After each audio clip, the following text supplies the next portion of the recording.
Hey, brother. Oh, I wanted to give you a hug, sir. Good. Good to see you too. I don't have time to do this right now. This is a nice version, yeah. I'll give you my, I had to do this last year and I was scared to death. because I have the one where you write the I'm, gospel. I'm kind of in the same place, you know. Yesterday I tried to have it as best as possible, but it's always something, you know, that doesn't goes that well. Hopefully this will work today. Let's see. I remember the like the last ones were more. They were in other I guess worlds. not supposed for us right now, but I guess we're covering. Well, I asked Daniel because I was just so curious yesterday, and he says, well, even if we're not there yet, they can still like leave a seed Yes. for the future. Yeah. Where do you live in Mexico? In Mexico City. In Mexico City. Miss Andrea, you live in Mexico City now too? Because you were living somewhere else like 2 years ago. 1 hour and a half. 1 hour and a half. Oh, okay. Okay. You showed me that beautiful picture of the Jesus. Remember that painting? The one that had the really incredible. 2 years ago, you had this beautiful painting. Yeah. Do you still know the guy that makes them? Yeah. I might give you some money to send me one. Yeah. Yeah, 'cause I thought it was really cool. It's nice, huh? Yeah. I have an image. I took a photograph of it, but it's not the same thing.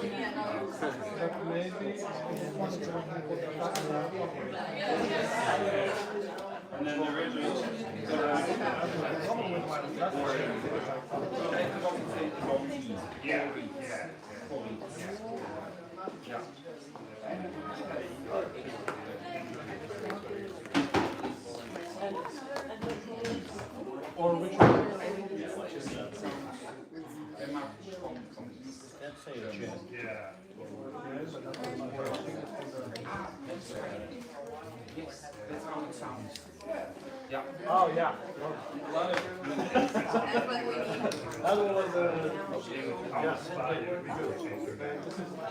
Ah, Dippy! How you doing, brother? Been too long, buddy. I like this shirt. Yours too. Good. Great. Good to see you. Good to see you too. How you doing? Well, how are you doing? Doing great. Good. We'll catch up soon. Yeah, we'll do that. Each, in the file, there's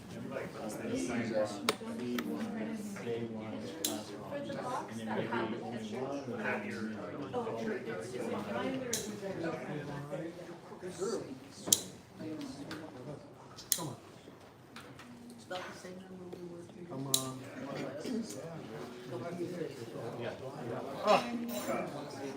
Come on.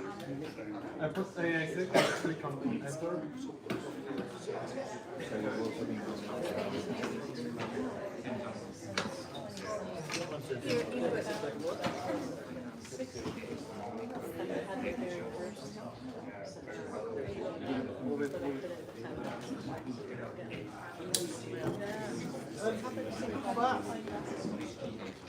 There's Oh, yes.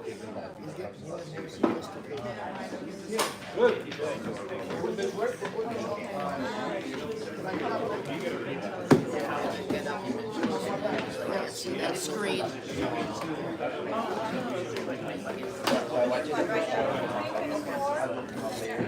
gonna take this out of the way.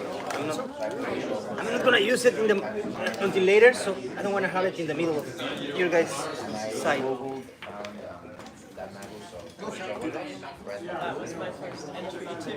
then I read the second one, and then I find the website. I have to read this like 8 times, and I still like don't understand it. Or little by little.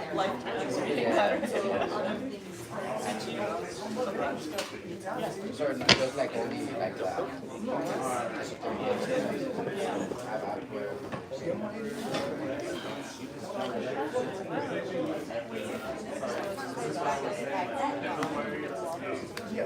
I read some stuff about That was my older daughter also went to so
Good morning, sister.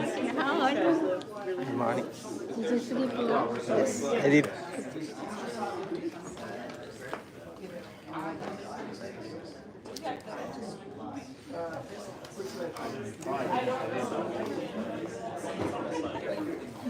Yeah, I mean, he was telling me that they were teaching. I'm trying to do that as well. Some people are ready, some people are just not ready.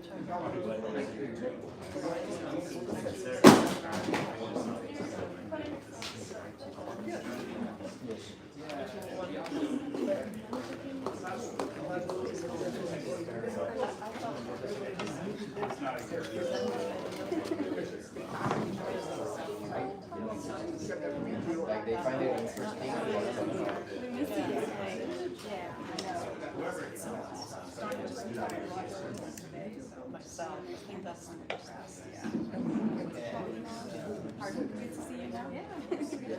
Tony. How are you? And we want to share this person with ourselves.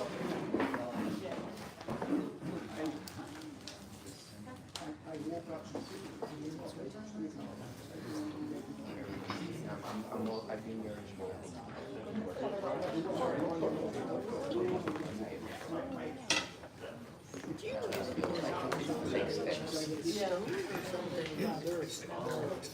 Stone, that's what I thought. I tried touching them, but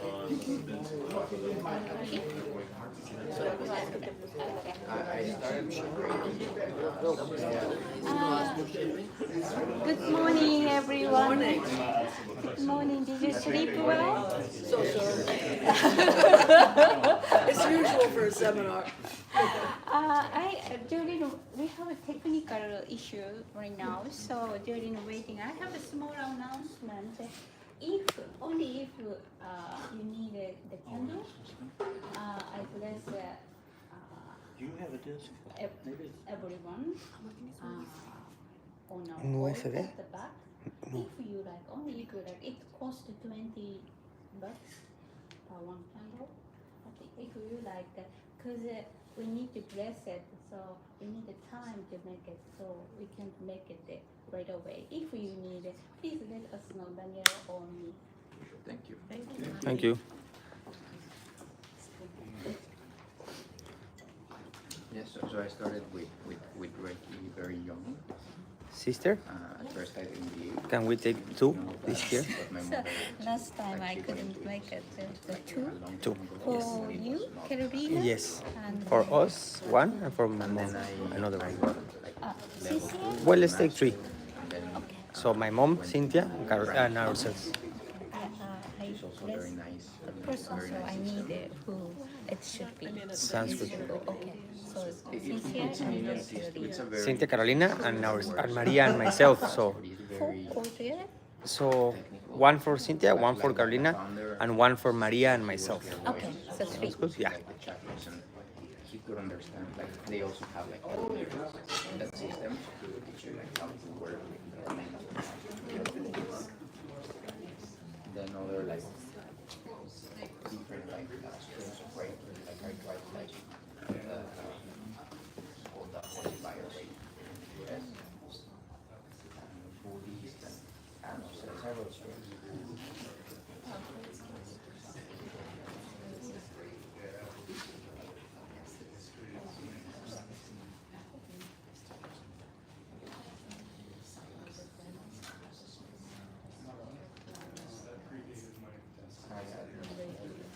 she might.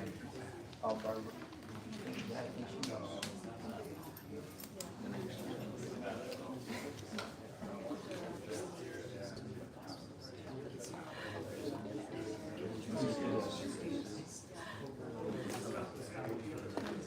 Well, I don't know with Reiki.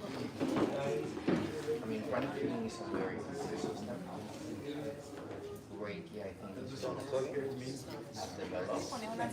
So what it means is connect and let it like adjust the yes. I think it's missing. For example, like you know what the last girl was very good, you know. It was not like, oh, what happens? Like I trust yeah. So you don't have to like there may be something physical. You have to like what they're teaching us like so I think Reiki is very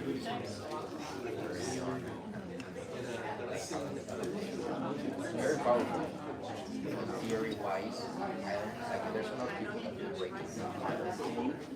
That's not necessary things because they don't follow like the practice. I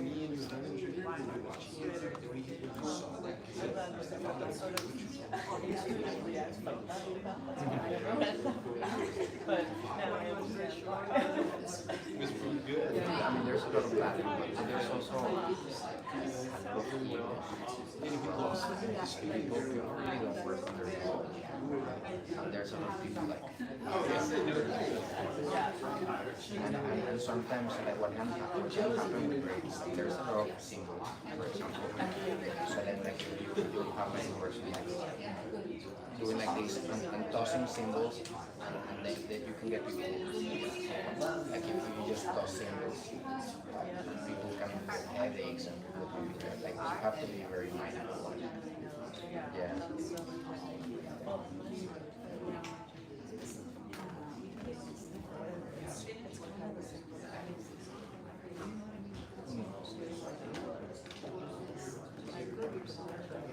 What's the technical issue? Like Daniel wants to slide A slideshow? slideshow, but somehow it's not being able Transmitted. yeah.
Well, I want to stay next to that. I am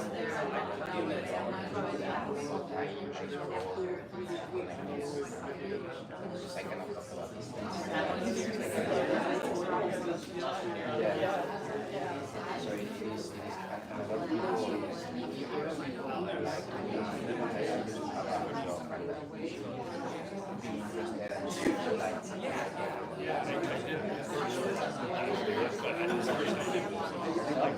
and then like she would like I understand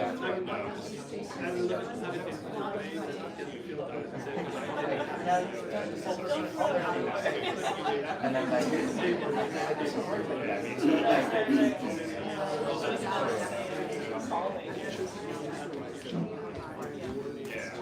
my mother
Cuando hagan las, cuando hagan algo,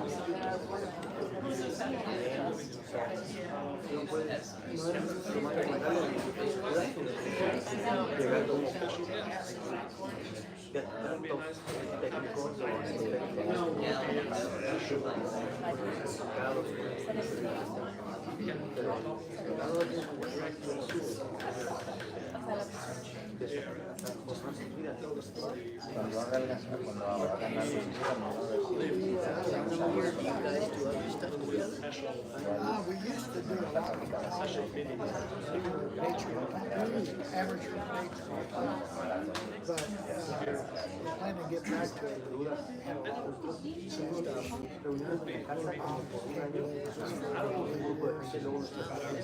Required, she was a caregiver, that kind of service. And I had some issues with my family. So we just have to get.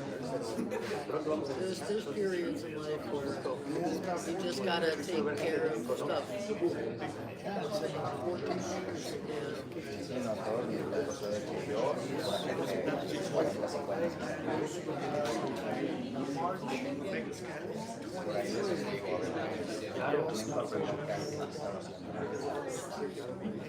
So that was so everything is sort of también It's also heavy on your heart. I mean, even if you're a student of this and you know that there's no such thing as death, but we still have to separate it from the physical personality, the energy that's gone in your life. And that's you know, that's heartbreaking. it is, and you know, I've lived a long time, so I think also After losing a child, because it's against nature, it goes against nature.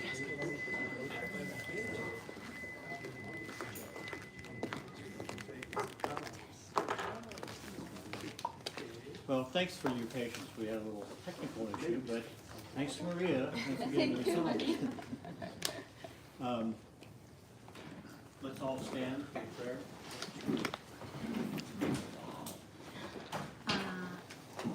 When you make a prayer, please connect with your innermost self as best as you can. And feel and visualize the meaning of the word of the prayer with the proper breathing.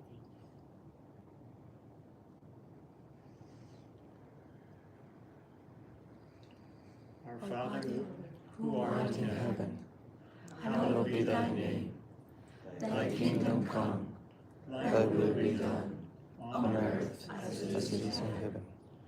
Give us this day our daily bread, us our transgressions, as we forgive those who transgress against us. Lead us not into temptation, and deliver us from evil. For thine is the kingdom, and the power, and the glory, forever. Absolute infinite beingness, God, everlasting life, love, and mercy, manifesting yourself in yourself as the total wisdom and almightiness. Enlighten our minds to understand you as a truth. Clean our hearts to reflect your love towards you and towards all other human beings. Amen.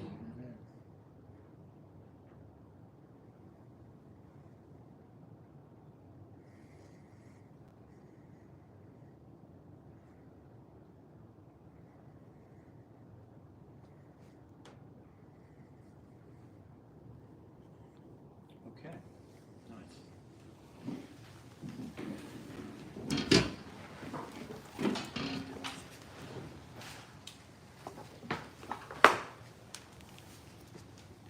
Well, this is the third seminar in this series where we've been going through the 12 labors of Hercules.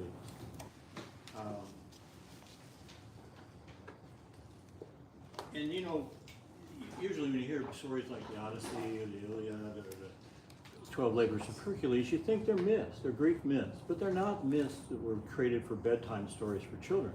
They're deep spiritual metaphors. And in those metaphors are great teachings, and they were given to the initiates in the Greek mystery school. But you have to understand how the symbolic language they were written in. So they don't have much meaning until you understand what the symbols are trying to teach. And now remember, this is like 2,300 years before Gutenberg's printing press. So people weren't reading and writing, they weren't passing out papers. So they had to tell these teachings in stories, just like Christ's parable. So they would be a memorable thing on their mind, and they could recall it and understand the allegory that it contained. So, and these for us, when we're using them here, when Dascalos gave them, it's for the sincere researcher who wants to really go deeper into the meaning of the teachings and accelerate their spiritual progress. But the first requirement is going to be visualization, because you have to see these images. Aki will give meditations on them, and you'll have to visualize them. So it's important to have a good skill of visualization for these labors as well as the symbol of life, especially since it's important on the symbol of life. And just to recap, the first labor we talked about was the killing of the Nemean lion, which just represents killing of the anger and the wrath of egotism. The second one was killing the Lernaean hydra, which just represented uncontrolled desires. We don't kill all desires. We just want to get rid of the ones that are harmful or destructive to us. The Erymanthian boar, that's the physical body. We have to master our physical body. We can't be drunkards or overeaters or doing anything physical. We have to tame our body. And we don't kill it. We just bring it under our control. The next one is the deer, the hind, and it represents the personality that just runs wild sometimes. And so Hercules said it took him a long, long time to catch that deer. And he didn't care. He just had to catch it and bring it back, and that means taming our personality. So it's not running wild everywhere.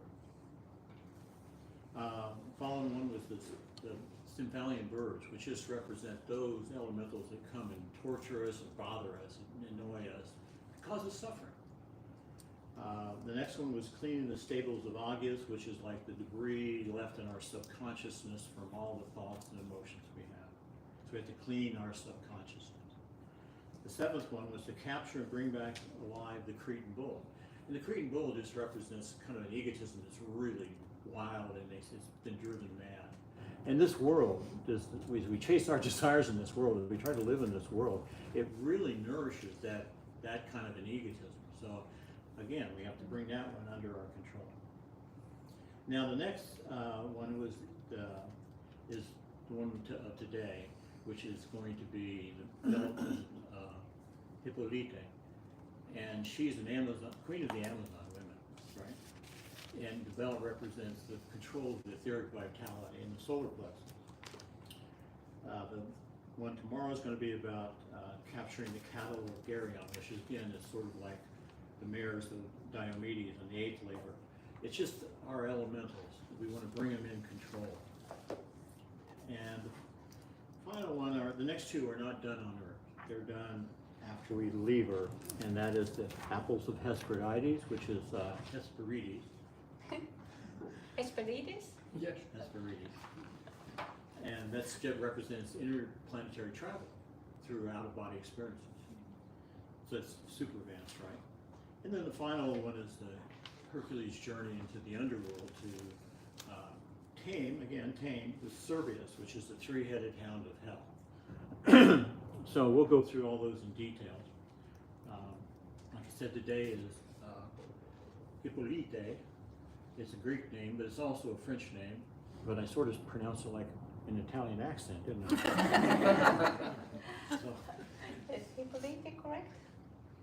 Hippolyte? The tone is different, but yes. okay, so, but before we do all this, we're all here, right? I want to ask you a question, and the question is, quo vadis? Quo vadis? Where are you going? You're on the spiritual path, but where are we heading? This is something really important to know. And there's a story I'll tell in a little bit about that in the New Testament with Christ. But first, after the crucifixion of Christ, the Sanhedrin and the Pharisees, they still just wanted to kill all the disciples. They wanted to squash the teachings of Christ out. And they thought they had done it by crucifying Christ. But the disciples would go out in the street and preach. Some went to other countries to do the thing. And they had to stop them. They just, every time they came up, they had to stop them. And the first time was with a fellow named Stephen,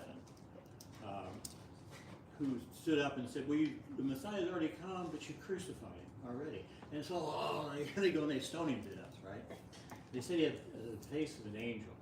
And as he's dying, he says, Lord, don't let this, don't hold this against them. Pretty much like Christ saying, forgive them, they don't know what they're doing. Many others were stoned to death. A lot of them were crucified. Thomas went to India, and he ended up getting stabbed with many spears. They all had this horrible death, most of them. Bartholomew was killed with a haber, which is that long pole with an axe on it with a spike. Simon was sawed in half. Can you imagine? I mean, we are not challenged like that. These first guys that came out to bring these teachings out, they had to face horrible deaths. And Philip was the only one that Dascylus couldn't trace what happened to him. And I think the church might say something, but Dascylus said nobody knows what happened to him. He and John were the most advanced disciples, and they understood Christ and his teachings better than anybody. James the Just was Joseph's son, so he was sort of a stepbrother to Jesus, right? And after the crucifixion, he became very popular. He started the first church in Jerusalem. So one day the Sanhedrin came and they tricked him. They said, oh, your teachings are great. Please come to the top of the synagogue and teach it to the people. And so he goes up to the top of the synagogue, he starts teaching, and people are loving it, and they push him off. And he falls down, and he hits the ground. He's not quite dead. He tries to get back up, and then they started stoning him. And then finally somebody comes over, and just before he gets hit in the head with this big board that kills him, he says, I beg of you, Lord, our Father, forgive them. They don't know what they're doing. So that really infuriated him, so that he just hit him in the head and killed him. And they were doing this to scare the common people. They didn't want the common people converting to Christianity. So they thought if they gave these horrible deaths to the disciples, people would go like this. So they come to John, and they capture John. They take him to the Colosseum, and they're sure this is going to do it. They make a big vat of boiling oil, and they put him in alive in this boiling oil. But John prayed the whole time. He just constantly prayed. Nothing happened to him. And when he came out, the whole Colosseum converted to Christianity. So it had the opposite effect on them, and they're like freaked out. So now they just said, go away to Patmos. They banished him to an island. They didn't want to try to kill him again. So that's some of the things they were doing. And the beautiful part is they were afraid to do it after that because they knew he had real power. So he ends up on Patmos, and as you know, he dictates the Revelations. He didn't write the Revelations, he dictated it to them. And a lot of people in Christianity think, oh, he was going blind, so he had to tell it to somebody who wrote it down. No, this is telling us something very important. The importance of this is that when you write, you're using your mind to think, right? But he's having a vision. So he's just telling what he's seeing directly. He's not, his personality is not involved at all. He's just telling what he's seeing. And the guy's writing it down. Eventually he dies, and while his disciples are rubbing oil on his body, as they do, he dematerialized the body. Mother Mary did the same thing. So, the problem was these Christ and disciples had done a powerful cause. They released this teaching that was going to obviously refuted the Jewish teaching to some degree. And it was bound to have a big effect on it, a big result from that. So the result was they wanted to kill it and put him out, just put that whole thing out of their people's minds. But slowly, the old Roman religion just lost interest. Everybody started going to Christianity. Now, I want to tell you a story, an experience I had the other night. And I've never had an experience like this. You know, we talk about, we use thought as people. And the higher ability is attunement. And the highest ability is the one. Attunement, they're still in your duality. You're attuned to something or someone. But in a one-ment, you are that thing. You become that thing. So the other night on the inner plane, I didn't know how to quite describe it. I became one with St. John. And for a moment, we were one. But I was still me, but we were one. It's hard to describe it. It's just like taking two candle flames, putting them together, pulling them apart. They're two, but when they're together, they're one flame. But I felt I could come out anytime, and that's the nature of a one. You are still you, so you can withdraw from that one at any time. And the experience I had was after the crucifixion, St. John's awareness of the horrible things that were going to happen to the disciples. He was aware of what was going to happen. He wasn't afraid, but he was keenly aware of what was about to happen to all the disciples. And it was a fierce storm that he could feel coming down on all of them. So I'm telling you this story not because I think I'm special. I'm definitely not special. I'm telling you this story to bear witness to what Daskalos promised us all. Anyone who sincerely follows these teachings, Daskalos made a promise. And he said something like this: you think you're learning by sitting in these chairs, but that's not where the real learning takes place. I and St. John will take you to the other side. When you're on the other side, we'll give you experiences, and the real learning happens there. And so I didn't create the one-man. St. John created the one-man and gave me that experience. And I'm just bearing witness. That's what's going to happen. If you can proceed with this stuff, that's what's going to happen. So be prepared. He said that even for people that didn't know him, that didn't have the teaching like you did directly from him? If you're really sincerely studying, he cares deeply about you. So he's with you, he's watching you. He gives you insights. You think maybe you just had this thought, but it's given to you sometimes. So it's about anybody who is a sincere researcher of truth. So, yeah. So back to Quo Vadis. Unlike John, Peter definitely was afraid. He did not want this stuff to happen to him, so he tried to sneak out of Dodge. So he just runs away from Jerusalem on what's the Appian Way or something. Yeah, Rome. Rome. He was in Rome. Appian Way, right? He runs away from them, and he's getting out of town, and he's being a coward, right? And as he's getting out, all of a sudden he sees the resurrected Christ come toward him. And he's like shocked, right? I mean, this is like shocking. And he says to Christ, "Quo vadis? Where are you going?" And he says, "I'm going back to Jerusalem to be crucified again." And I'm sure it was the most cringe-worthy moment for Peter. And so he goes, "Oh, okay." So he goes back and accepts his martyrdom of being crucified upside down. But the thing I want to say here is that Christ, I'm going to go back to be crucified again. He is constantly crucified. Who's crucified? We are. Anytime we hurt somebody's feelings, anytime we betray somebody, anytime we don't live rightly, we are doing it to that person. Anytime we harm anybody, in any level, mental, emotional, physical, we are doing it to Christ. So we should really, really think about this. And the idea of being a good, better person is not just a good idea or a do-good thing. There's really great meaning in it, because he said, "I am in you and you are in me." Everybody is like a cell in the body of Christ, you could say that. So whatever single thing we do is done to him. But we don't think that. We think well, there's our enemy. I don't like that guy. I'm going to say something bad to him.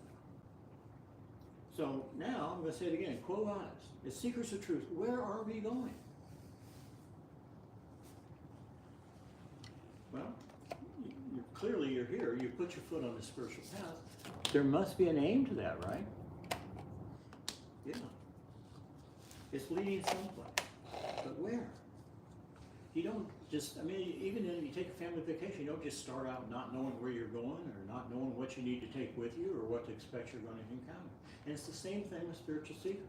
We have to be aware and be ready to know what lies ahead. So, I think the simplest answer to where are we going is to find the hidden treasure. Now, Christ gave this parable, and he said, there was a man who found a field, and he found a treasure buried in the field.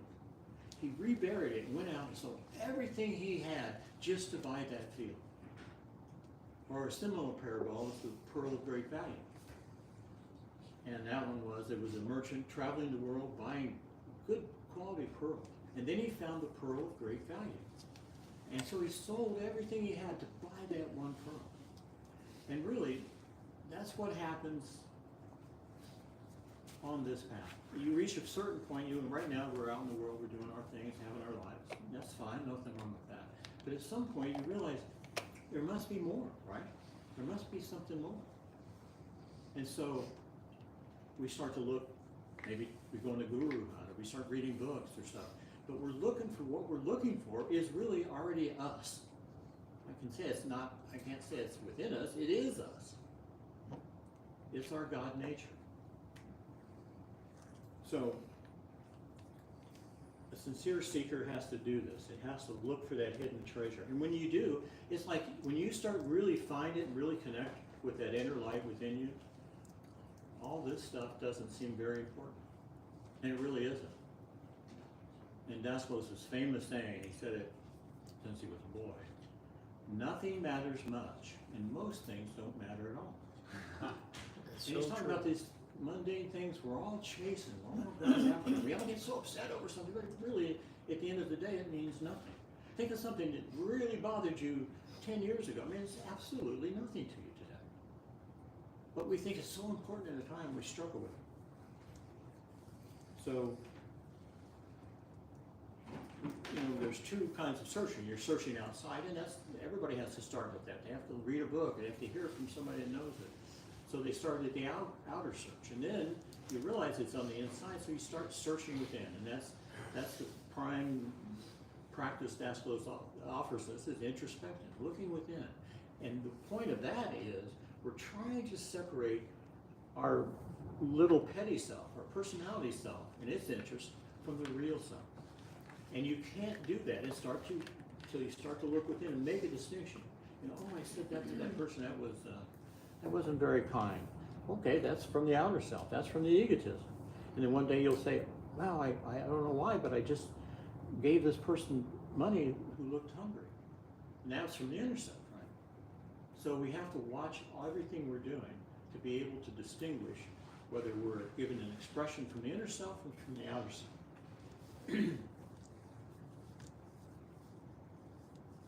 Daniel, have you ever come across in your path coming up against a sense when you're getting closer to something, like a sense of unworthiness that's like an obstacle? Oh, absolutely.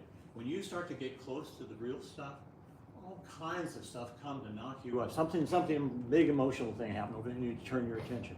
Or it makes you feel bad about yourself. I'm not worthy. I'm not worthy, yeah. Yeah. How did you overcome that? Well, again, you have to recognize that's coming from your egotism. Then the egotism has two poles, right? It has this good pole that brought you here, really. I mean, you guys interested in the teachings and Dasmos? That good side of your egotism brought you here. And it stays close to your inner self. But the negative pole of the egotism, once we start incarnating and having experiences, it starts moving away from the inner self and the positive pole of the personality. It moves really, really far. It rebels and goes pretty far. But then as you're spiritually advancing, it stops. It starts to get drawn back to it. And this is the redemption. This is what the redemption is all about. And there's a redemption of everything. Even the demons get redeemed. St. Paul says. We will learn and practice in the seminar about this on your question.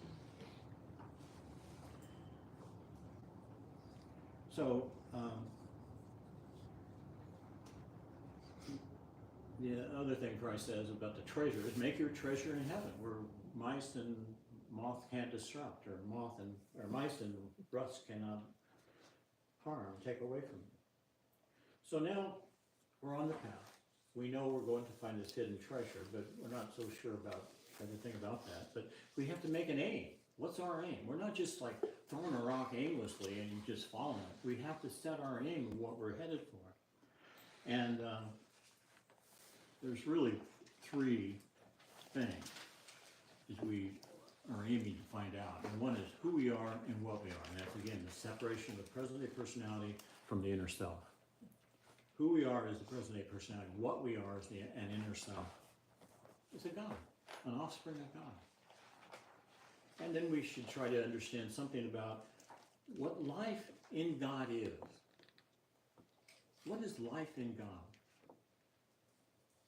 And the other one is just basically to try to understand the nature of reality we find ourselves in. And right now we find ourselves in the third dimension on Earth, facing all kinds of challenges and lessons and experiences. And these lessons are what gives us the necessary experience to come out of the illusion that we're this weak personality or a personality with weaknesses and strengths. So basically the aim is to know thyself. And on the Temple of Delphi, where all the Greek philosophers went to get information from the priestesses, it was written first, know thyself. I mean, all the spiritual things, all the spiritual teachings and practices really are summed up in that. That's what the aim is, to know thyself.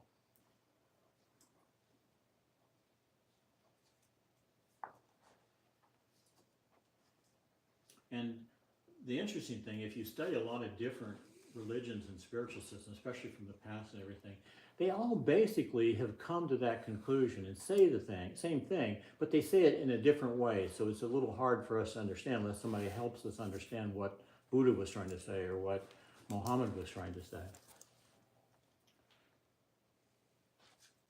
So everyone's, at least to a degree, consciously, mostly we're still subconsciously on this path of spirituality. And a lot of people who go to the seminars and read books, they just proceed blindly, kind of like hit trial and error, basically. And they don't really understand that destination or what's required to reach that destination. But we're trying to become conscious about it. So we want to just not just randomly do it. We want to know why we're doing it and where we're headed. So this is a really important thing because it's marking something. You sit there and say, okay, I understand. I'm on this path and I want to have this experience. I want this end result, this aim, knowing myself, knowing God and other people. That's a real fundamental milestone on your path because you actually know what you're doing. And it marks a good position on the path for yourself. Even if you don't call yourself a researcher of truth, at least you know what's happening to some degree. And that gives you a lot of confidence to make the next step because you're making the next step and you don't always know what's there. You may have to make the step, but you don't always know how it's going to go. So it's just a perpetual advice to know thyself.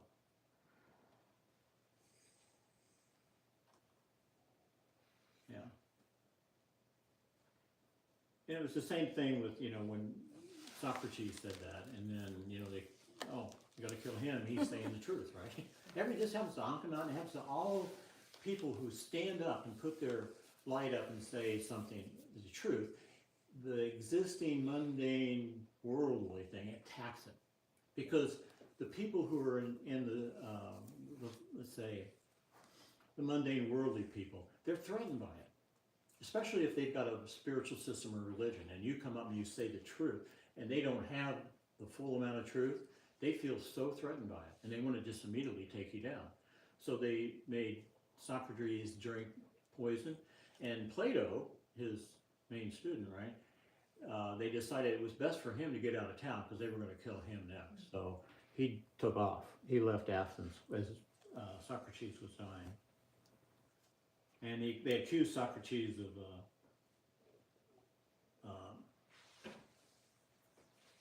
what's the word? Corrupting the youth. Corrupting the minds of the youth. Don't we hear that about things on social media? Oh, we got to censor social media because people are corrupting other people to what we say the truth is. It's going on still today. It's not like it's ever stopped, really. And you know what? It's obvious that every child born has this inquisitiveness to seek. What's that? And they put it in their mouth. They do. It's a natural inclination of human beings to seek. So all we're doing is just following our natural inclination in the spiritual realm now. And this quest for knowledge there is no satisfaction until you achieve it. I mean, you'll get some satisfaction, but it's never enough. There's always something more, and something more, and something more. And it doesn't matter if a person may be trying to find meaning in their life spiritually, business, art, literature, anything.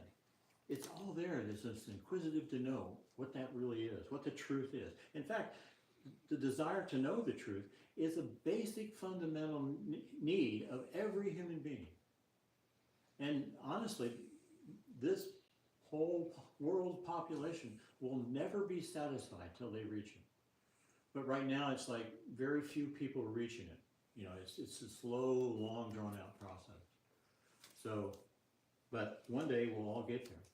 Because it's the destiny of this planet for every human being to be enlightened on the planet. Can you imagine that? That means we have to get to Hitler's enlightened. Before we can leave, we have to get everybody enlightened. But the good part about it is, now there's plenty of teachers that have always been good teachers teaching this.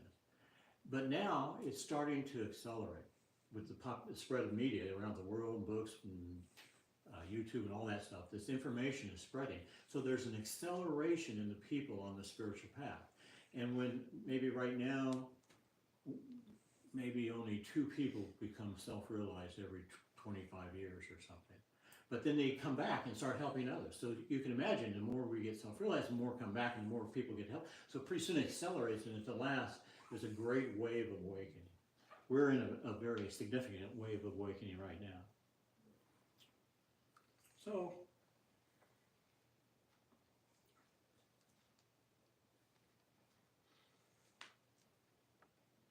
like I said, we're trying to find out who we are, what we are, and also what we're not, because there's something in us that's really not us.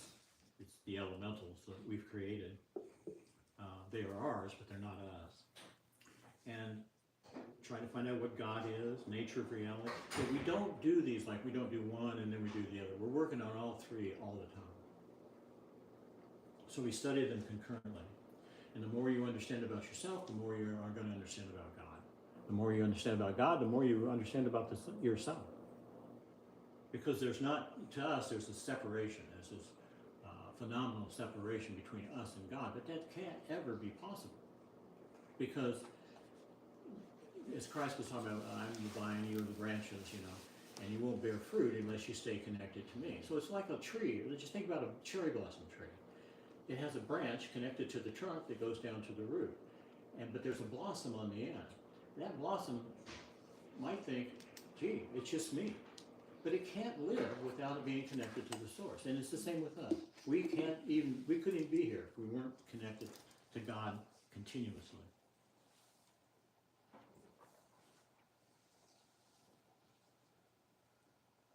Daniel? 2 years ago, you told us the story that Daskalos was saying that he was going to be here until everybody got awakened.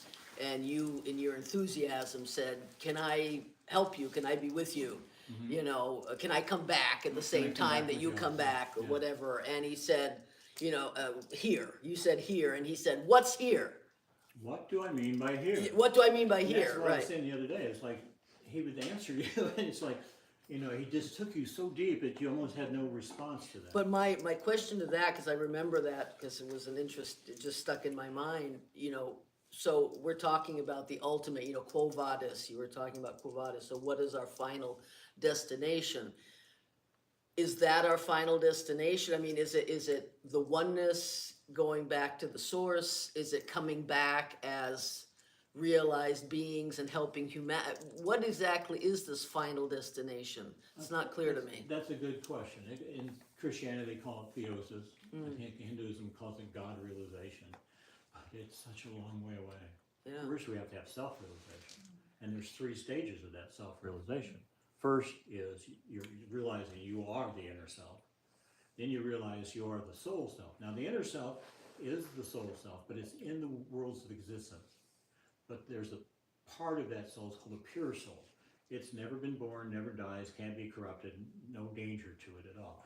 Then you realize that one. And then the final one is to realize your spirit nature, your eternal being spirit. And that's when you go back into theosis. But you can imagine how long it takes to get self-realized, even as the inner self. But then you don't just say, oh, okay, I'm out of here. You know, no, you have to come back. And by that time, you want to come back because you know everybody's you. You can't leave anybody behind. We all have to go.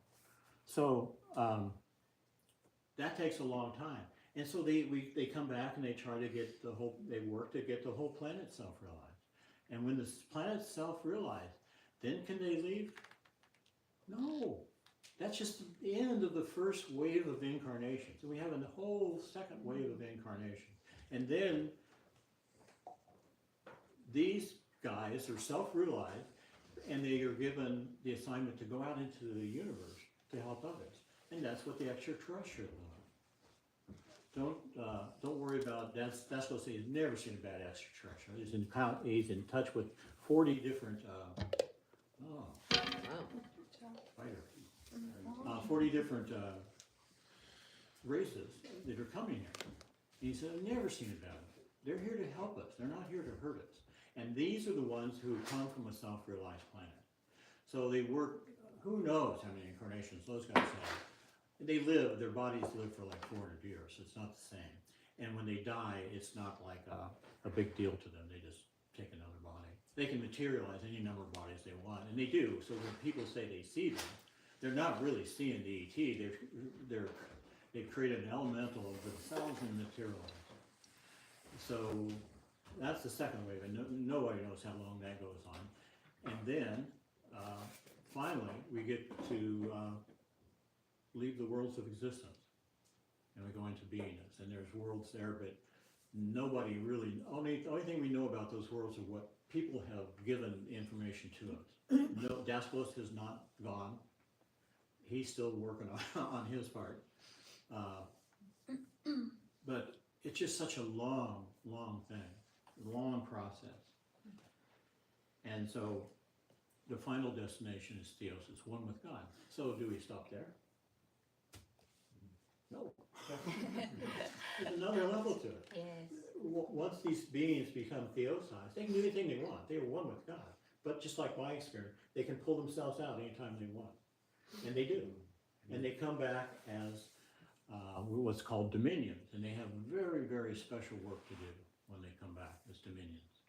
That's one of the spheres of the tree, isn't it?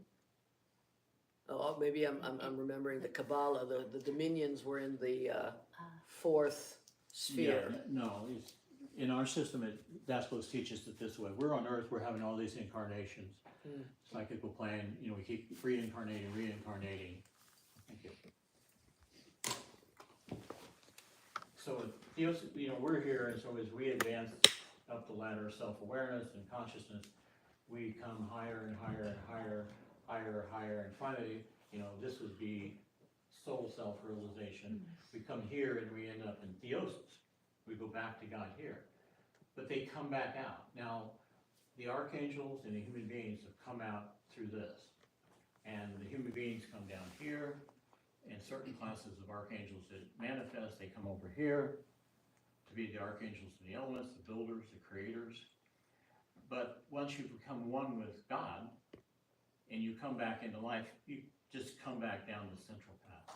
But if that top is the oneness with God, what are the circles and We're semicircles going to talk above about that? that in the next Okay. class in detail. They come down for the planetary logos. I'm sorry? Planetary logos. Those The dominant white come circles. down and be the consciousness of the planet, galaxies, planet. Be the logoic. I'm talking about those white No, circles. no, Oh, that's a okay, different okay, thing. I'm gonna explain After reaching the theurgists, Oh, come okay. down. Yeah, no, and that I be the understood, yeah. planetary logos. Okay. So, how do we get to that goal? Well, obviously, we do the practices that are offered in Researchers of Truth or any other sincere spiritual system. I started searching when I was 20, went around the world, went to India, do you know, just trying to get everything, stayed in Buddhist monasteries, Hindu ashrams, any place. I thought they knew. And then I landed on Daslos' doorstep, and I realized I didn't know anything, really. I just knew, superficial stuff. And he says you don't need a lot of effort, but you do need sincerity with yourself, love for other people, and consistency in your practice. And the only practice he totally insisted on was introspection, which takes 5-10 minutes every night. Then he recommended a visualization in the morning when the sunlight's bright, because there's more etheric vitality available, so you do visualization. And then if you want, you can add another meditation in the middle of the day, and we kind of suggest maybe a prayer for somebody else or a visualization for somebody else.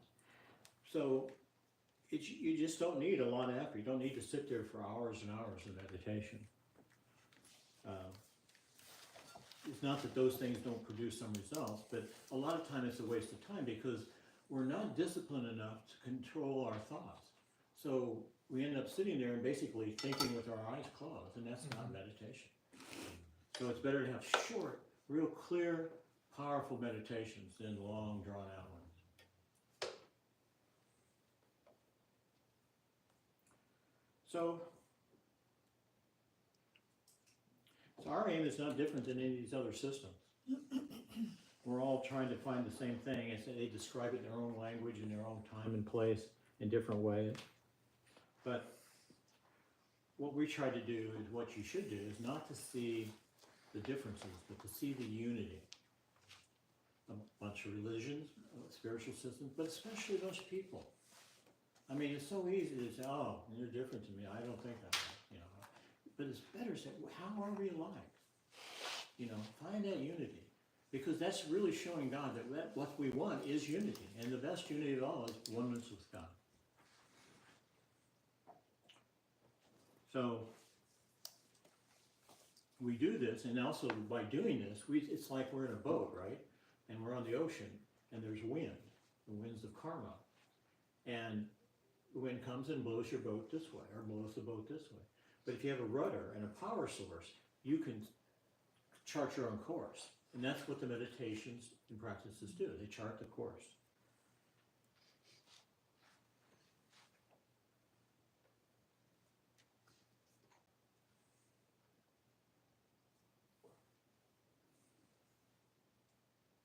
And as we do our introspection, we say this all the time, it's really important not to get caught up in the introspection.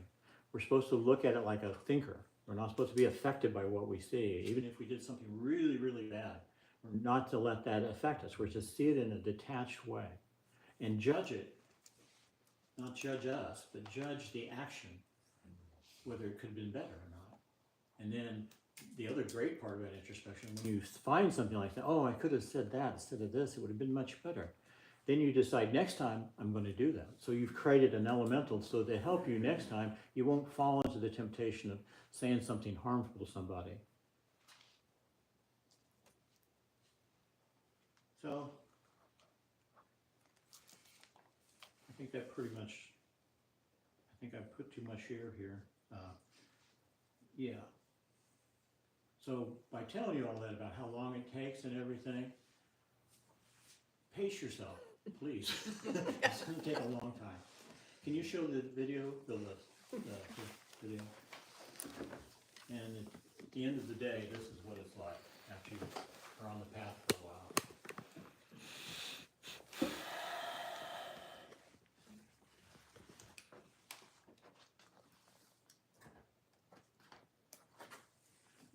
Now, our destination on the path is the same for everybody, but our experiences on the way will be completely unique from everybody else. And this is what it's like. Can you play it? Video, yeah. In the beginning, it's really slow, like the square. Then it's rounded corners, and pretty soon it's round, and pretty soon it's lightning speed. And I can say from my own experience, just the part of being with Daskal, it's absolutely like this. You start trying to study the teachings, and it seems kind of awkward and goes slow, and then it picks up speed, and you start to learn. But by the time you're in it, I've been in it for over 30-some years, 35 years. You can't believe how it accelerates. You can't believe what happens to you after that, and you are giving like this touchstone. A touchstone was a stone that they used to mark gold on it, and they would tell the quality of the gold by the mark it made on the stone. These teachings are the touchstone. Once you get the teachings and you start to hear other teachings, they say, oh, no, it's this way, this way. No, it's not. You know what it really is.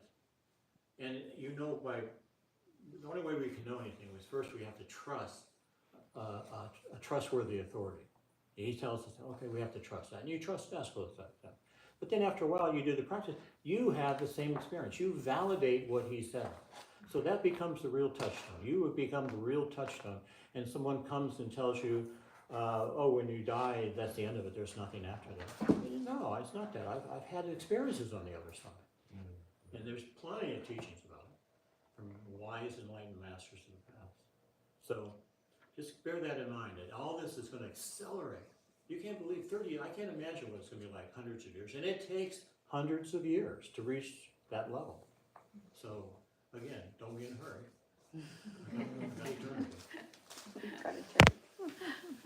Okay, Asha?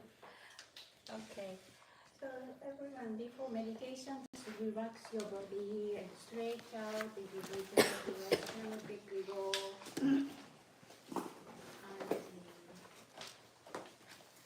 How many people are attending the online? Right now there's 7 logged in, between 7 and 8, but I don't know how many. How much? Live 7. Oh, live 7, but yeah, Good morning, everyone. there's 20 or more. Yes, so good morning, everyone. We always include you and thinking of you, and let's go together. So just relax quickly and start the meditation.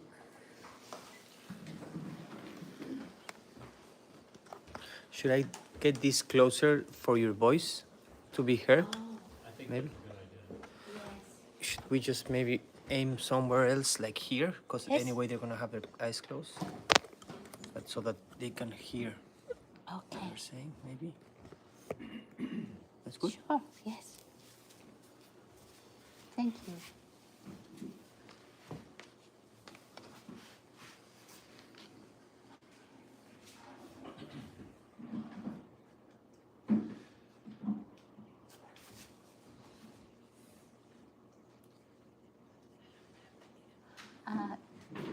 Danielle?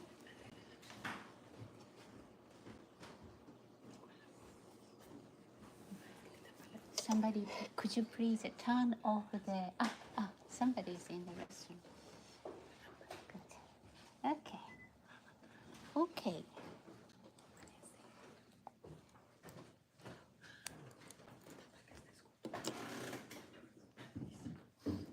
Ready?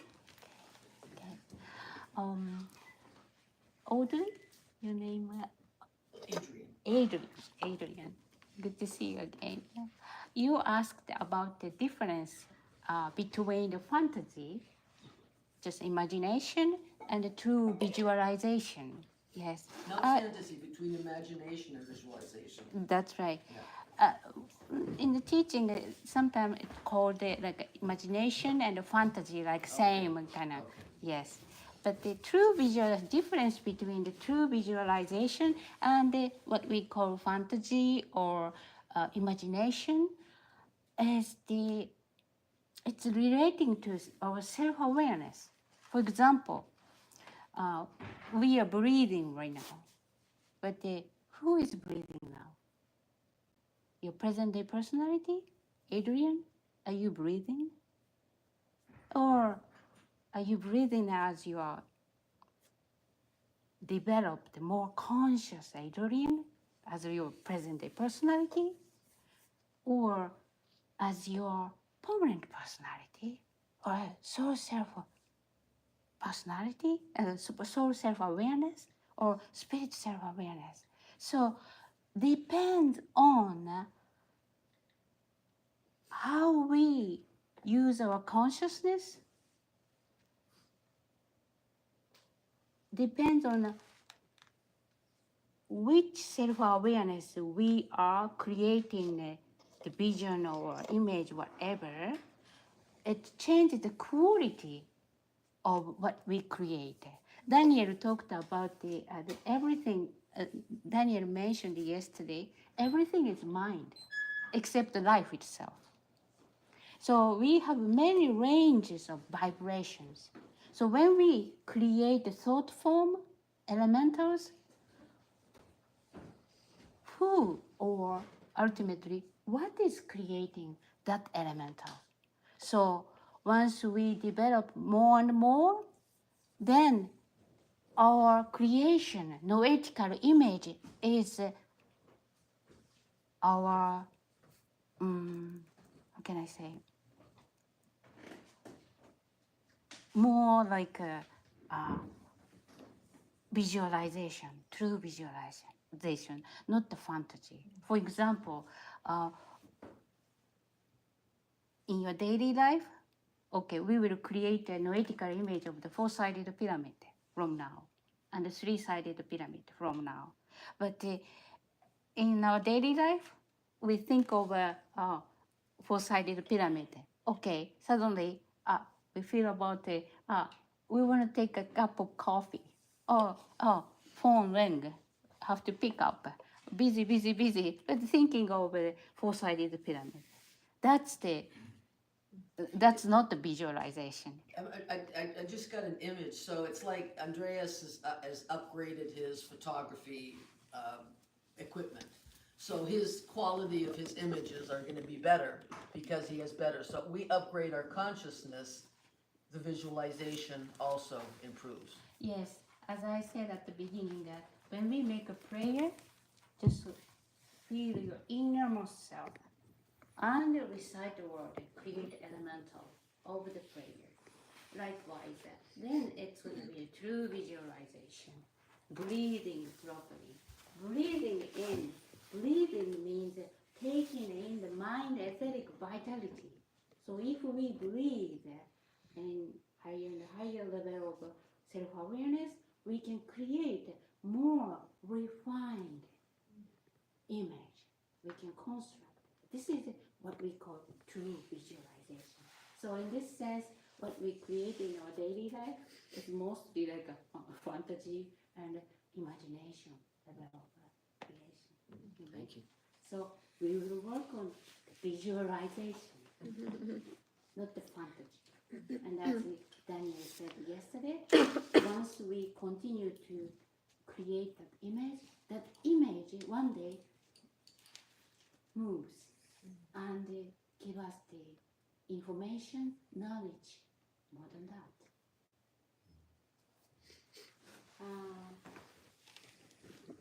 First exercise, in this morning, I would like to spend review. And the first session, we would like to review four-sided pyramid and three-sided pyramid because the labor of Hercules, we start from center number 10, going up to here.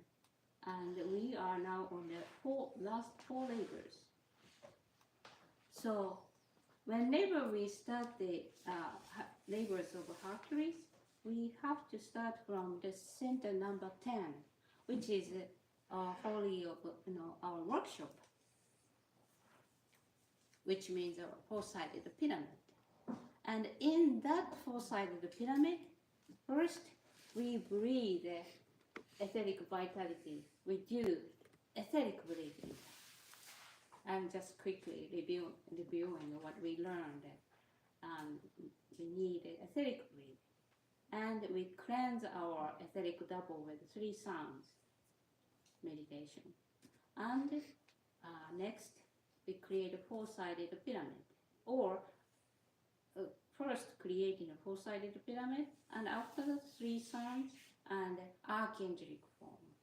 This is all what we need to stand in the center number 10 before we do the all labors of Hercules. So I will review quickly today, but if you are not familiar with the exercises what I mentioned now, please review by your own.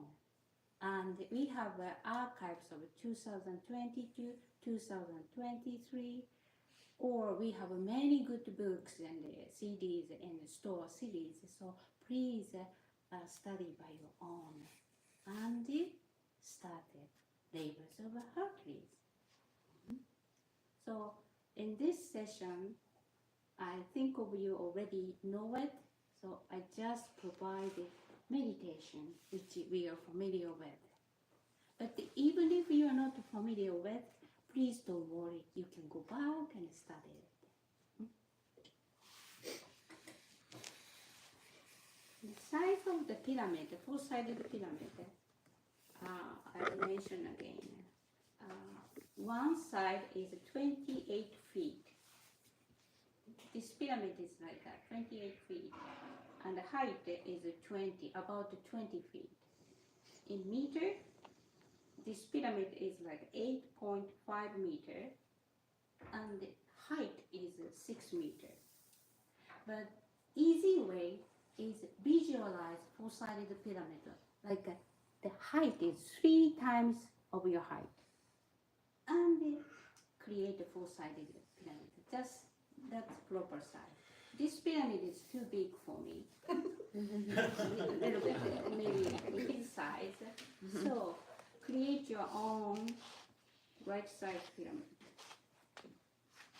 And the three-sided pyramid.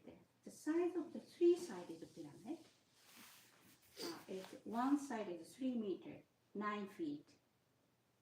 And the height is 2.45 meter, 2.5 meter, about 8 feet. And we assembled the three-sided pyramid at the parking lot. Yes. Thank you. No problem. Yes. So if you want to take an image, please stand in the three-sided pyramid in the yard. Oh. Yes, yes. And practice it.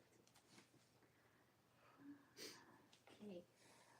So we will start with four-sided pyramid first, and I will call you back and move on to the archangelic form exercise. Just relax and feel, forgetting everything deep inside of the exercise.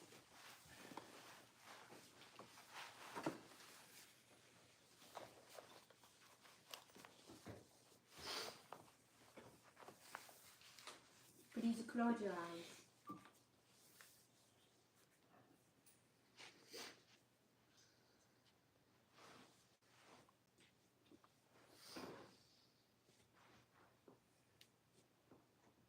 Relax your three bodies completely.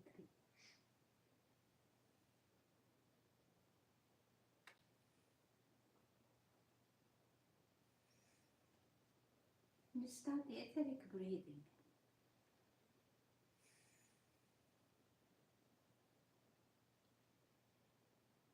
Accumulate white etheric vitality in the etheric double of your material body.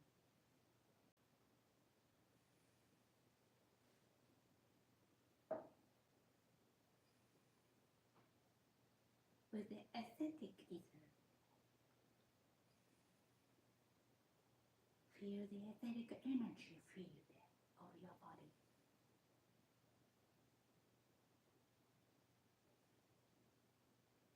With the kinetic ether,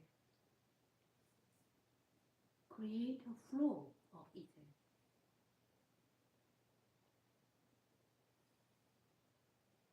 With the imprinting ether, see your body radiating in luminous white etheric light.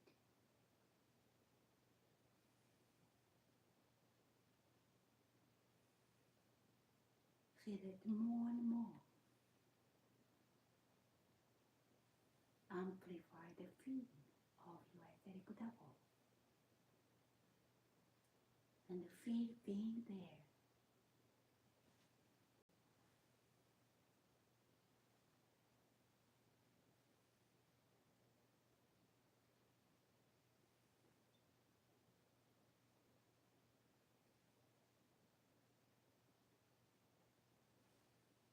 Now you are in the center number 10.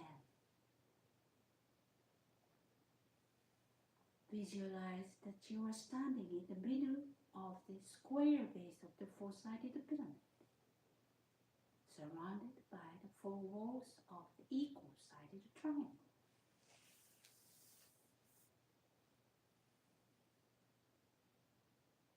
The size of the pyramid is about 3 times of your height.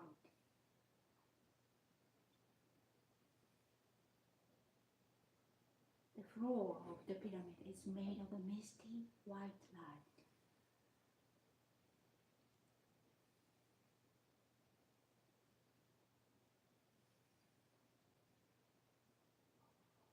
Your psychonoetical light body is radiating in luminous, pure white light.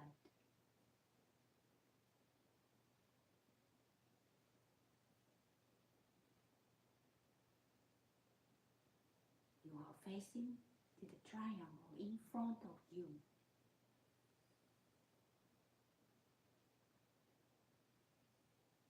The triangle in front of you is radiating in golden light.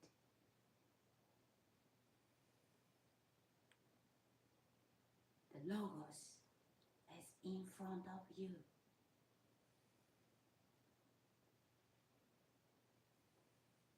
Feel his dignity and authority.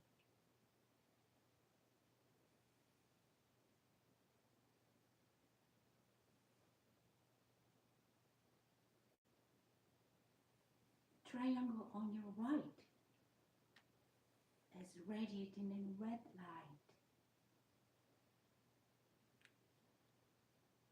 The Archangel Mahael on your right.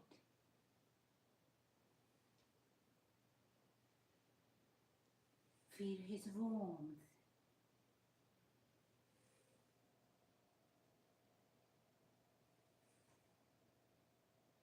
The triangle on your left is radiating in violet light.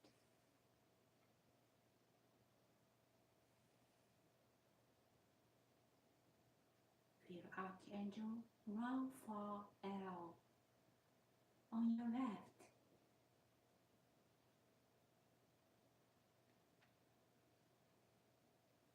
Feel his electromagnetic energy.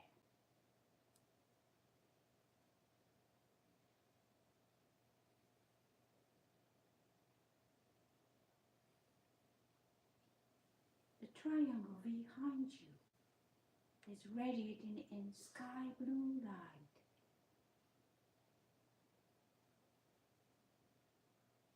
Feel Archangel Raphael behind you.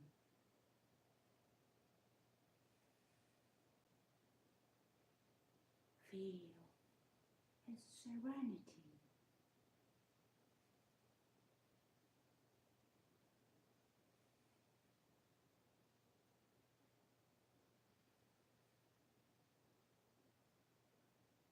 Inside of the pyramid is filled with white light. Feel Archangel Uriel surround you. Feel harmony.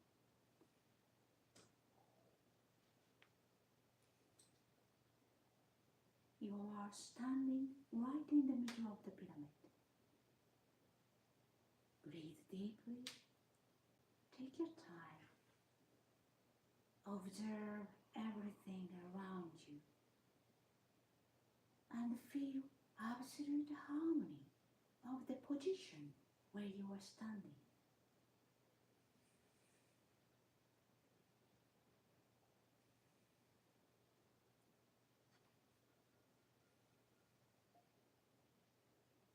Now, turn 90 degrees to your right and make 3 steps towards a triangle radiating in red light. It is a wall of the Archangel Michael.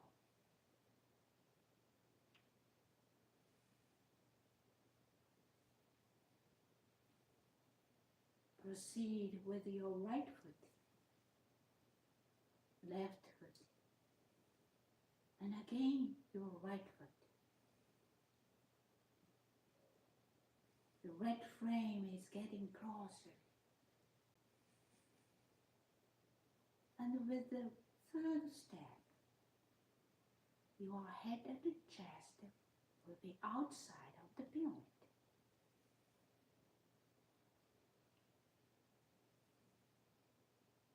And in the red flames,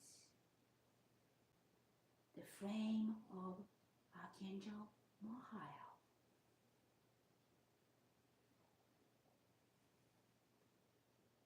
See his red flame. Breathe it into your body.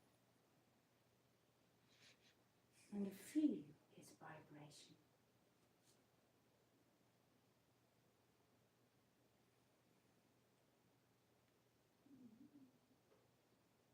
His red flame won't harm you. It will cleanse you. It will cleanse your weaknesses. Breathe deeply the red flame for 5 times.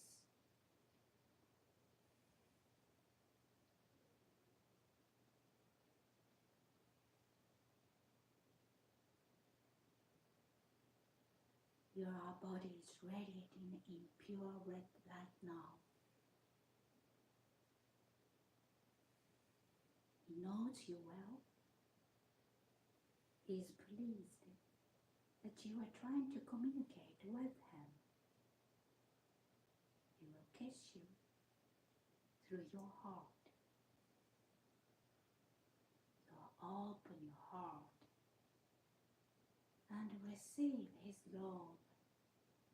Love him. Thank him.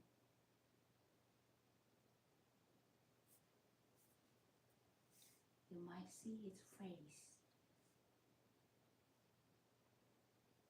He might enter you. Take your time. Enjoy attuning with the Archangel Michael.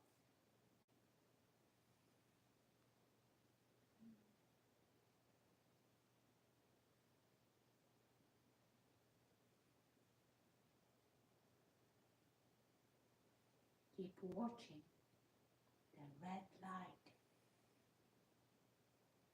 Take 3 steps back. starting with your right foot, left foot, and right foot. Go back to the center of the pyramid and face to the front again.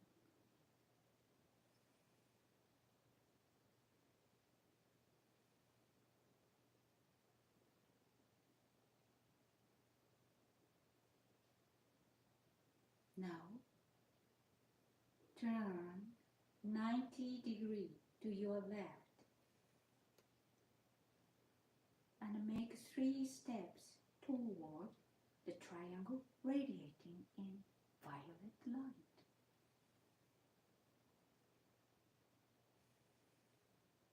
It is the wall of the Archangel Raphael.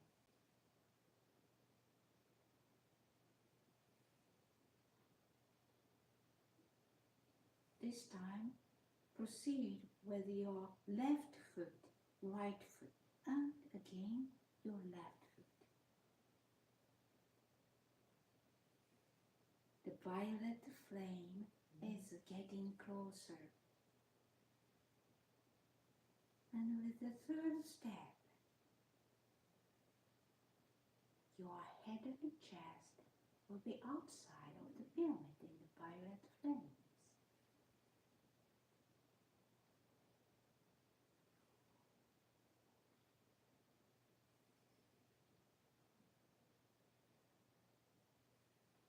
The flame of the Archangel Raphael, see his violet flame breathing into your body and feel his vibration.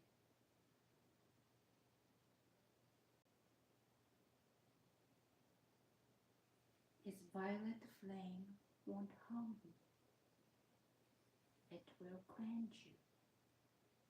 It will cleanse your weaknesses.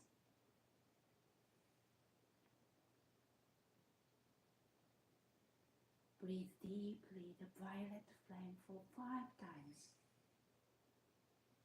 Your body is radiating in pure violet light now. He knows you well. He is pleased that you are trying to communicate with him.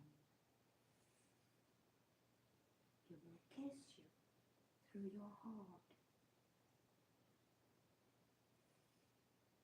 So open your heart and receive his love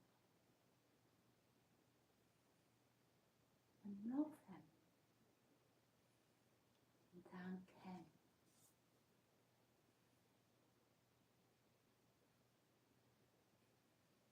You might see his face.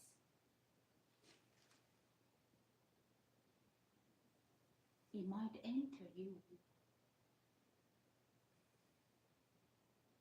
Take your time. Enjoy attuning with the Archangel Raphael.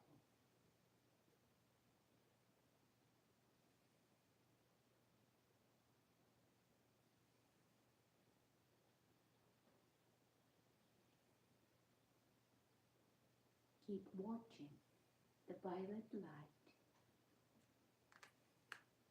Take 3 steps back, starting with your left foot, right foot, and then left foot.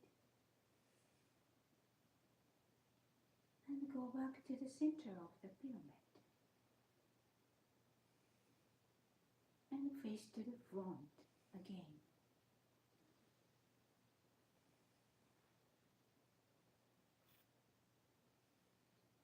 Now you are facing the triangle of the golden light.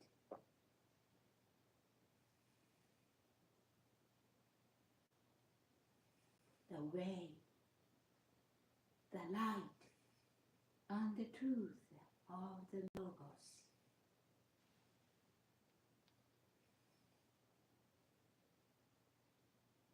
Breathe the golden flame of blazing sun of Logos.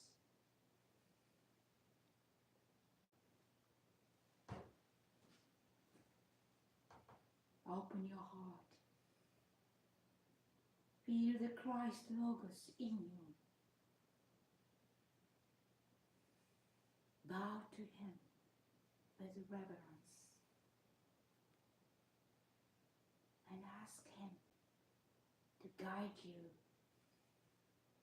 to enter His avenue.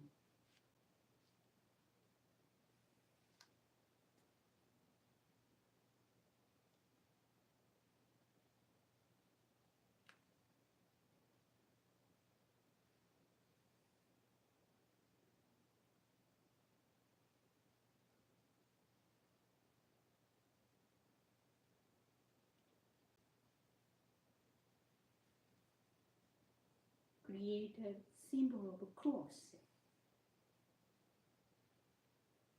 clearly on your body.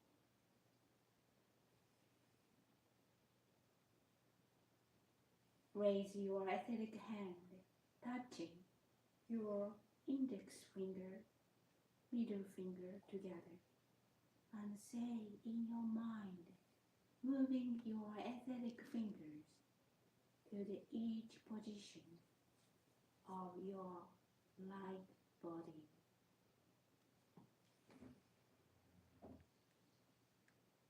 Thine is the kingdom on your head, the power on your genital, the glory on your heart. In the name of the Christ, in the name of the Father, head, and the Son, heart, and the Holy Spirit on genital. Now on your heart, forever and ever, on your right armpit and left armpit. And from ages to ages, on your right armpit and left armpit. And put your both athletic hands together on your heart. Say, Amen.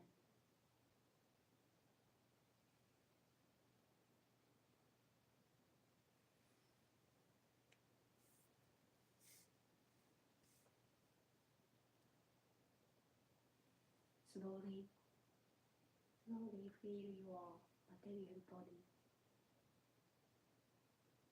and come back to present environment again.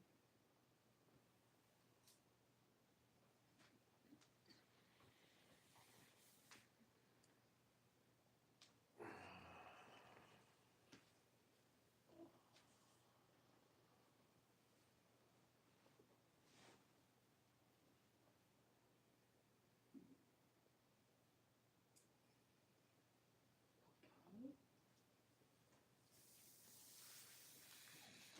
We will move on. Now close your eyes again. Just relax your body. All your sacred time. Go deep inside of you. Release all your tensions of your body, emotions and thought. Relax completely. And feel being inside of you. And feel your I-ness, a central point of your self-awareness, receiving impressions and understanding. Find your I-ness in you. That's your divine self.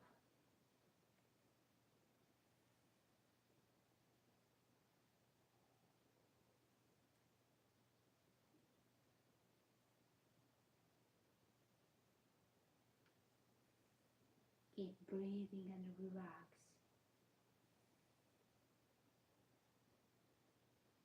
Now visualize the equal-sided triangle on the floor around you. The floor is pure white.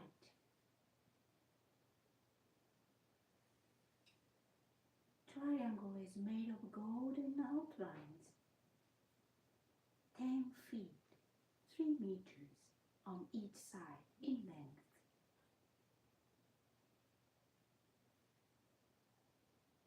You are standing right in the middle point of the triangle, facing to the top corner.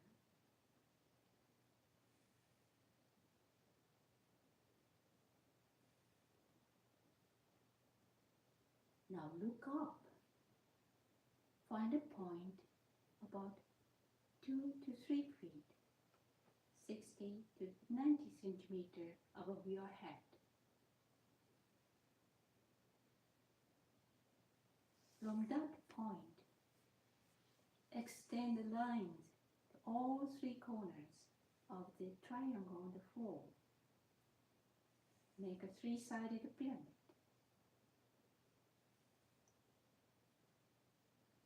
Made of 10 feet, 3 meters, golden lines. Take your time.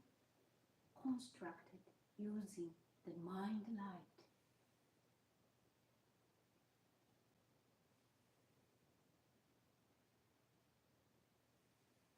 The entire space in the pyramid is radiating a luminous white light.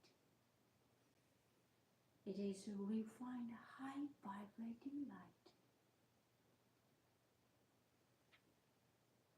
Breathe the light deeply and comfortably.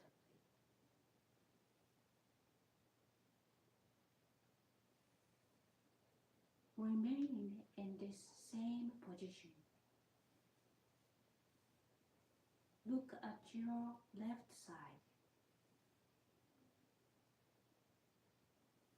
A beautiful whitish blue light is emanating from the left wall of the pyramid.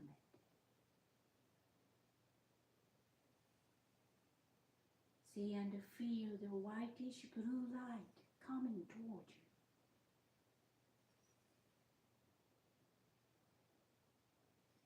Be embraced by the light.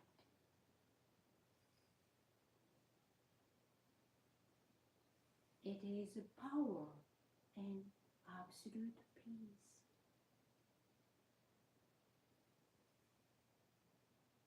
One of your divine nature.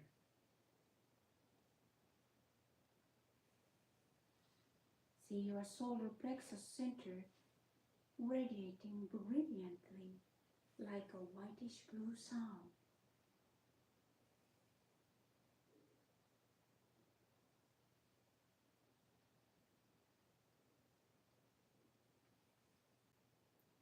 Now look at your right side.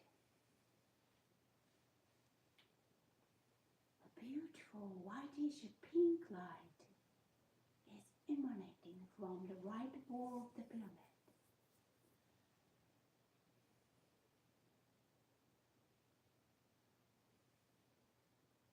See and feel the pink light coming towards you.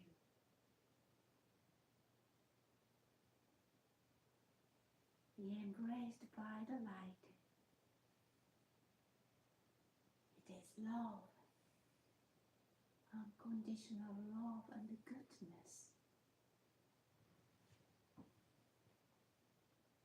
One of your divine nature.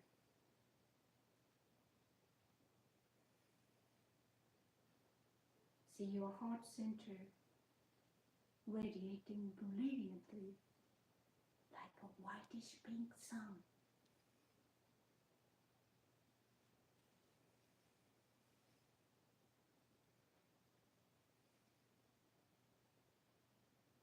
Now from behind,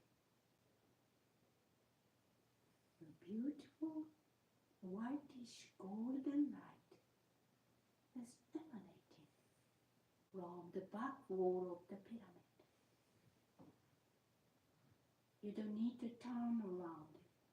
Remain in the same position, facing to the front. It is the psychoanalytical world. You can see even behind you without turning.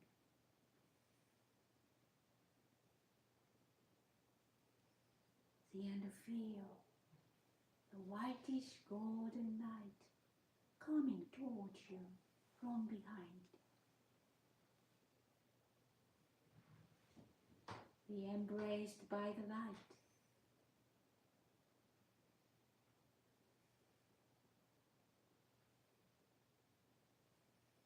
It is wisdom, reason, one of your divine nature.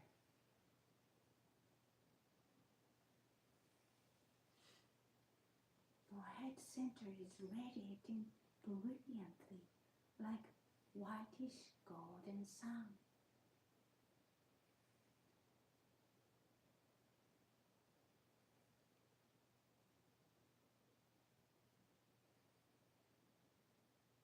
Whitish blue sun on your solar plexus. Whitish pink sun on your heart. Whitish golden sun on your head.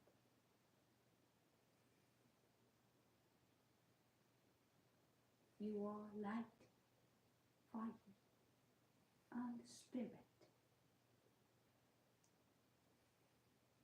Your three suns are radiating in all directions.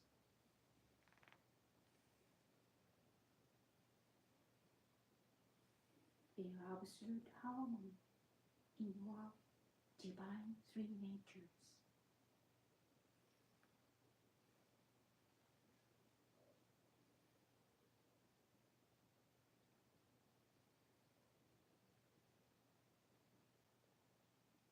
Now, golden flames are rising up from the bottom line of the right side of the triangle. The flames move slowly towards you and enter into your right foot and slowly ascend to your right leg, ascending up to your right knee and onto your right thigh. They enter your pelvic area and cross over on the front side of the solar plexus and reach to the left side of your body and go up to the left armpit and then go behind the left shoulder blade on the back side of your body and move to your right shoulder and then spread upward and onward like forming the shape of a wing which is made of 3 golden rays.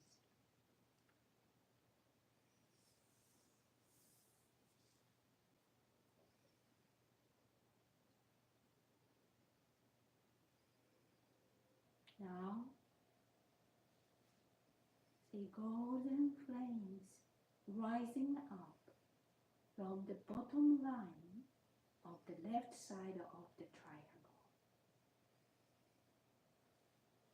The flames move slowly towards you and enter in your left foot and slowly ascend to your left leg, ascending up to your left knee and onto your left thigh.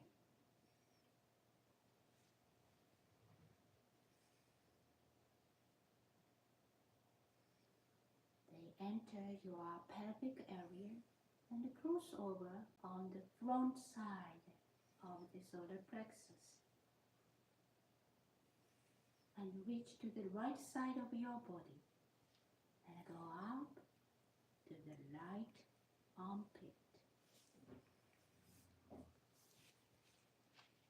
Then go behind the right shoulder blade on the back side of your body and move to your left shoulder. And then spread upward and outward, forming the shape of a wing, which is made of 3 golden rays.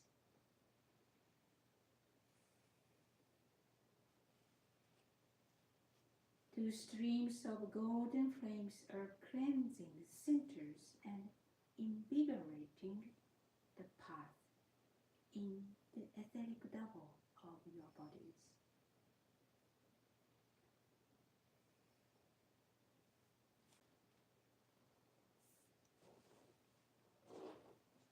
Now, from the floor on the back side of the pyramid, bright white flames start to rise up and approach to you from behind. They touch the back side of your both feet, go up to your thighs, and enter into your genital area and slowly ascend along with your spine.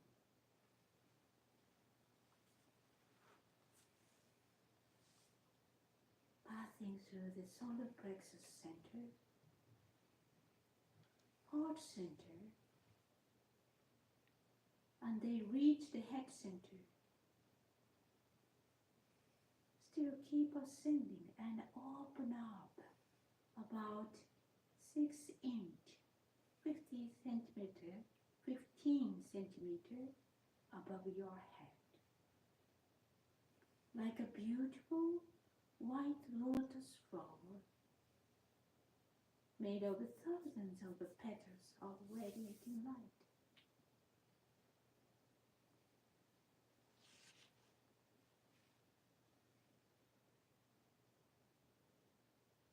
In the stream of white flames, see a silvery white radiation looking like a snake emerging from the middle of the lotus flower, and it arches over and touches your forehead.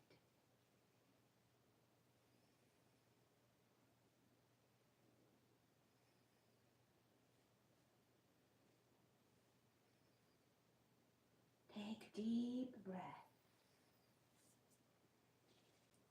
See your archangelic form. Your golden wings of light are circulating and waving.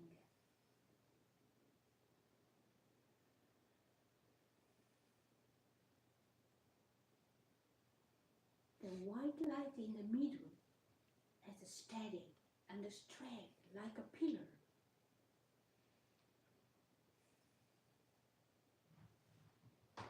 You are a beautiful archangelic being,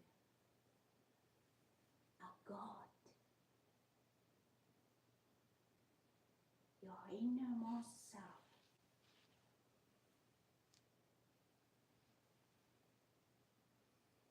The spirit soul being self.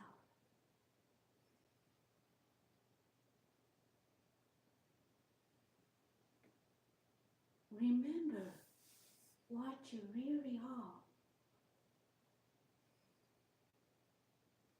and enjoy this experience for a while.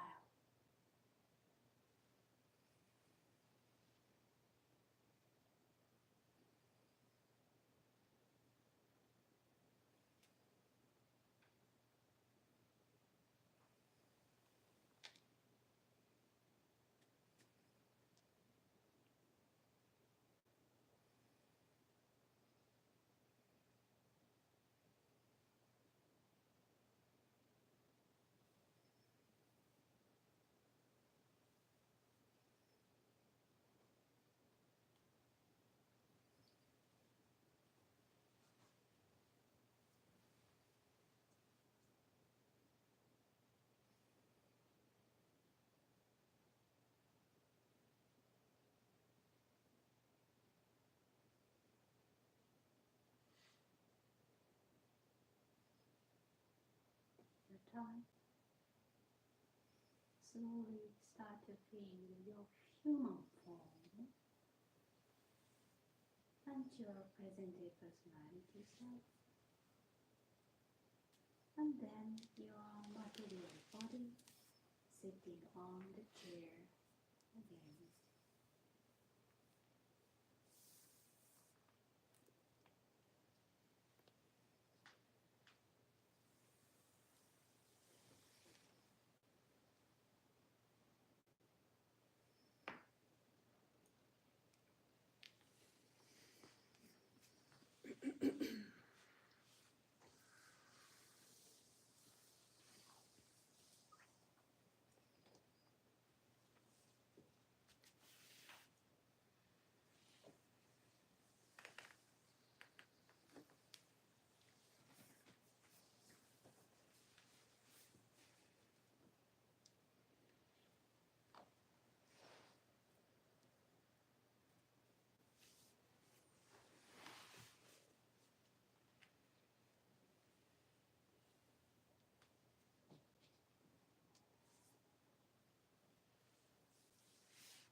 This is a true visualization. This is visualization. In our work, it's not a comparison with other people. It's not like how much we know about the teaching, how much material we have. It's not like that. The true experience, direct communication with archangels in us. The four-sided pyramid exercise is the exercise to communicate with the archangels of element in our bodies and in the universes. And the exercise of the three-sided pyramid is relating to our own real self, because we are originally archangels. So it's a divine holy work. Again, before we start the labors of the Hercules, we spend years and years by introspection, by observation, by concentration. We cleanse and do the exercise, and finally we can stand on the center number 10 to start this labor. So in each labor, I will tell you to stand in the middle. And create all this kind of form, cleanse our body. And as the permanent cosmite, as our real self, we will work on each labor.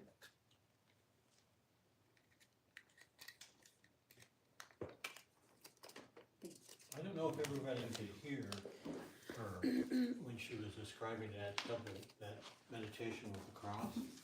So maybe I should demonstrate. Yeah, please. When you create a talisman through visualization, the most powerful ones are double six-pointed star, or in this case, we were doing a double cross. And so the procedure is to take your three fingers together. Thine is the kingdom, and the power, and the glory of the Father, of the Son, and the Holy Spirit, now and into the ages, now, forever, and ever, into the ages of ages. Amen. So you've created that cross 3 times, and it's perfect to visualize either, usually golden light is best, but it makes it very, very powerful. So I just want to make sure they can Thank hear you. that. Yes. And during the meditation, I said, in the name of the Father, in the name of the Christ, but I mistakenly said so. In the name of the Father, and the Son is the Christ, and the Holy Spirit. But the important point is when you make a cross on your etheric double, please feel this stream of light. Feel the movement and feel the cross and create a perfect, balanced cross on your body. It means something. And if, as you practice it, one day you'll actually be able to hear that light come out of your fingers. And I don't want to say it sounds like a lightsaber, but it has this vibration unto itself. Yes. But we're gonna take a 15-minute break and we'll come back for that. Thank you.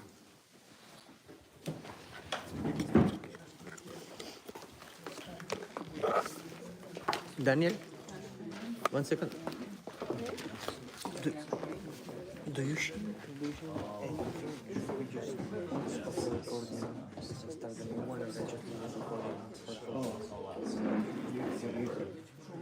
Sure, I don't know.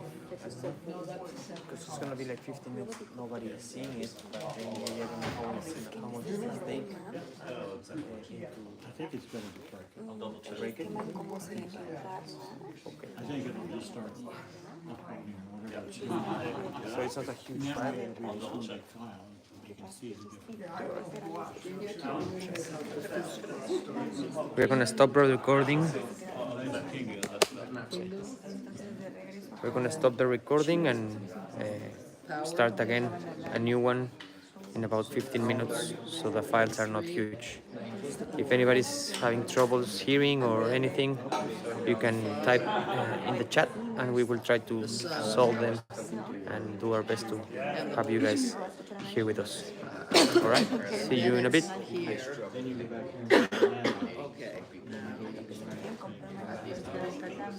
They don't understand.